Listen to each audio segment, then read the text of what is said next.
topic of cyberbullying continues to make the headlines. And someone who knows only too well about the devastating effects that online trolling can have is Jackie Fox, whose daughter Nicole sadly took her own life after being tormented online. To make sure no other family has to endure the same pain, Jackie is campaigning for Coco's Law, which will create stricter laws around online bullying and harassment. And Jackie joins us now. Good morning to you, and thank you so much for coming in. And I know it was Nicole's anniversary there only a few weeks ago, so it must be still very raw for you. Really, yeah. Tell us about Nicole. Nicole, she was happy, bubbly, funny, fun-loving, cheeky, ordinary child. You know, I was so proud to be her mum. We we have a mobile home down in Wexford, and we spent a lot of time, you know, in the summer and mid-term and all with Nicole and the boys.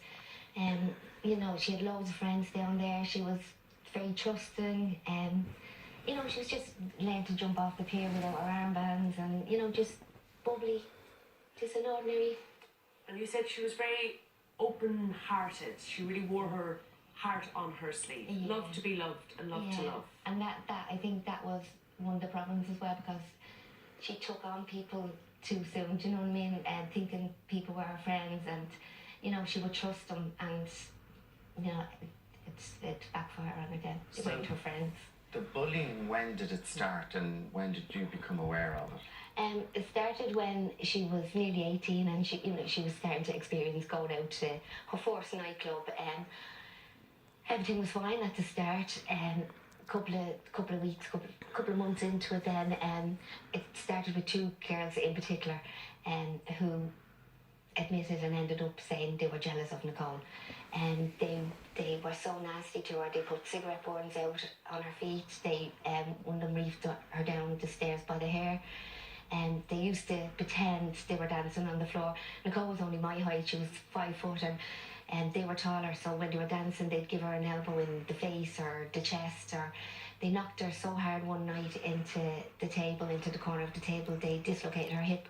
This is in nightclubs? That was in the nightclub, but they weren't happy with all that. They had to go online then. And it's not bullying. Bullying is a childish, kiddie playground board. I think they annihilated her. They tortured her even online, where every time she went on, they formed a group chat. And obviously she wasn't in the group chat, and everyone was joining in and sharing it. And in the group chat was, go die, go hang yourself, slit your wrist, kill it, everyone hates you, no one wants you, every day. And they made up a fake page as well called Saoirse, where they threatened to beat her up so badly and put her on life support machine, and they got their wish then. And did she tell you about this? I knew everything from day one, yeah, and I know. So from the first time that was started, where she'd go to you and say, Mom, look at this. Yeah, did you know these girls? I did, yeah, and their families, yeah. And did you go to these people and say to them? I went to the guards, and there was no point in going to the parents, because even one of the parents joined in on the group chat, so there was just no point. I went down to the guards, and because Nicole had turned 18, they said she had to make the complaint. Yeah. And if she had made the complaint to the Gardaí, what did they say they could have done with it? Nothing, absolutely nothing. And that's why Nicole didn't go ahead with it, because she said not only was she getting tormented and tortured, she said, Ma'am, imagine being a rat as well. So she knew there was nothing, but not through the guards' faults. There was no law. They said there was nothing there. Yeah. Despite you being able to show them the evidence, show them what was being said about her. Yeah. As you say, it wasn't physical at this point, but it was mental torture. It doesn't matter. It's not a law in Ireland.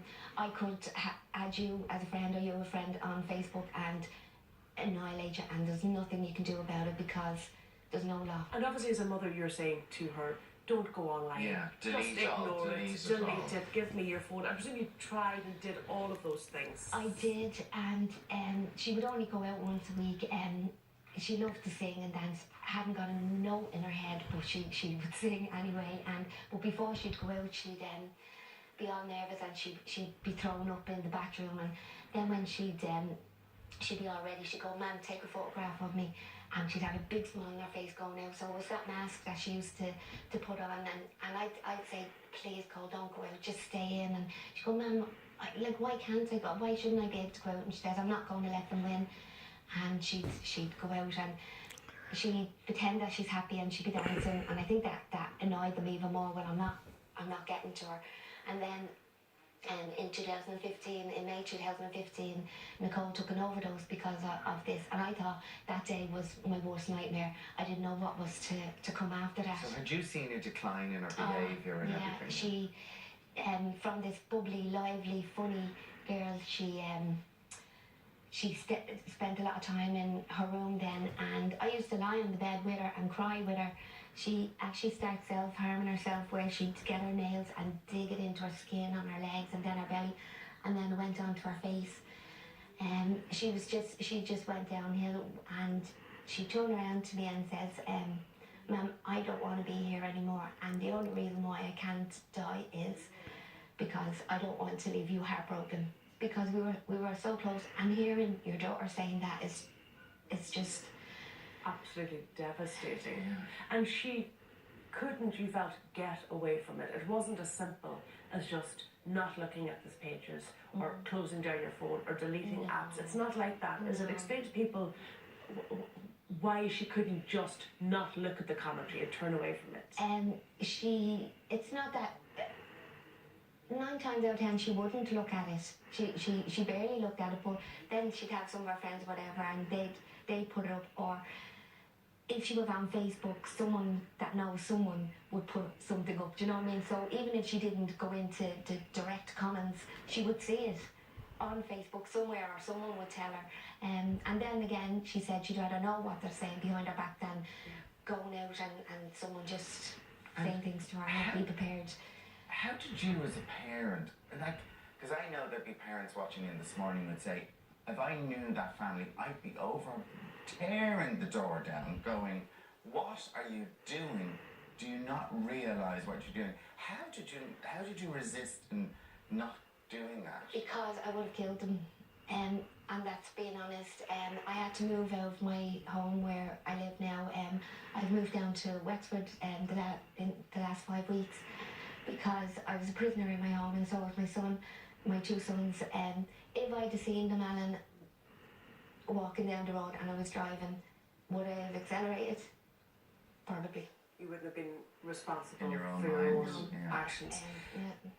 I had to, for my own kids, and Because you have two boys, don't you? Yeah, so I So you had have to to look think of after them as well. And as it well. obviously did get to the point for poor Coco where it just was too much, and where she didn't feel like she could live another day. another day. Yeah, and that's how much they tore her down from this confident, Happy, outgoing yeah, person.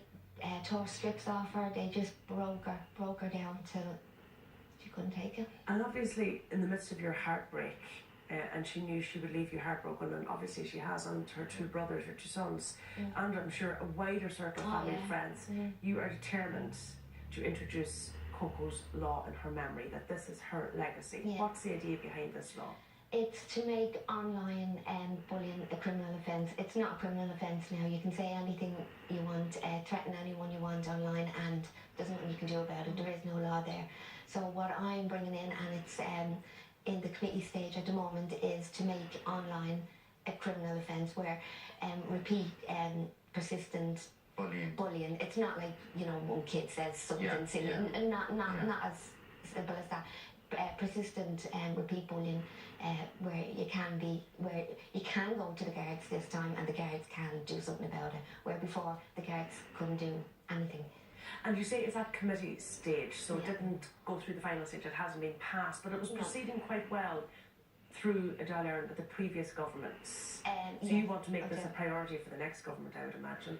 Yes, but the only thing is, because the government it's all up in the air at the moment, if there's anything in the committee stage, everything is in limbo and everything goes back to one.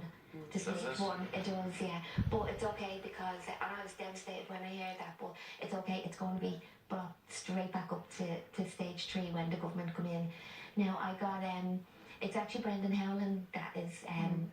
Spearheading it. Yeah, and I got a call from him there last week, and he's having a meeting on Wednesday, and he wants me to come in about 2 weeks and do a press conference, because I put a petition up on Facebook, and you need over 20,000 signatures to get it brought back in the Dáil again, for them to speak about it again.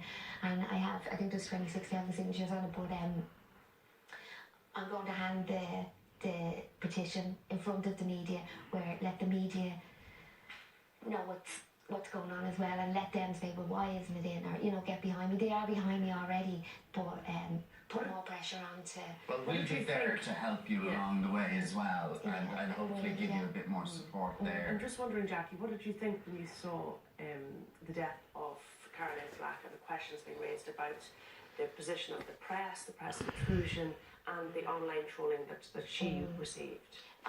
It's just horrendous. I mean, she didn't want to die. Nobody wants to die by suicide. No one gets to get something to go and say, I think I'll die by suicide. Do you know what I mean? They make people feel that they just can't stay anymore. It's awful. I can't say anything about the press because they've been so good to me. They haven't been good to Caroline, and all the trolling. Like, they know they can get away with it. Over in England, I think the laws are more stricter anyway, but if someone can get away with it, and it's all those fake pages as well. Half the people that troll to her, I know, yeah. They're hiding behind. And it is about time these keyboard warriors are put in their place, and sort of like for people like that. And I know it's happening right across the country, and we sort of will be behind you to support you. And it is something that everybody should be getting behind. How can people sign that signature to make it even go more than 26,000? I have a page. It's called Let's Bring in Coco's Law. We'll put the details up on our Facebook and the petition is on that page as well. And then if everyone wants to share everything they want on it, that's great. Jackie, thank you so much for coming in to us this morning. I'm sure we'll be really proud of you. Okay. Still to come this morning, we're going to be joined by Silas Fiona Fagan to hear her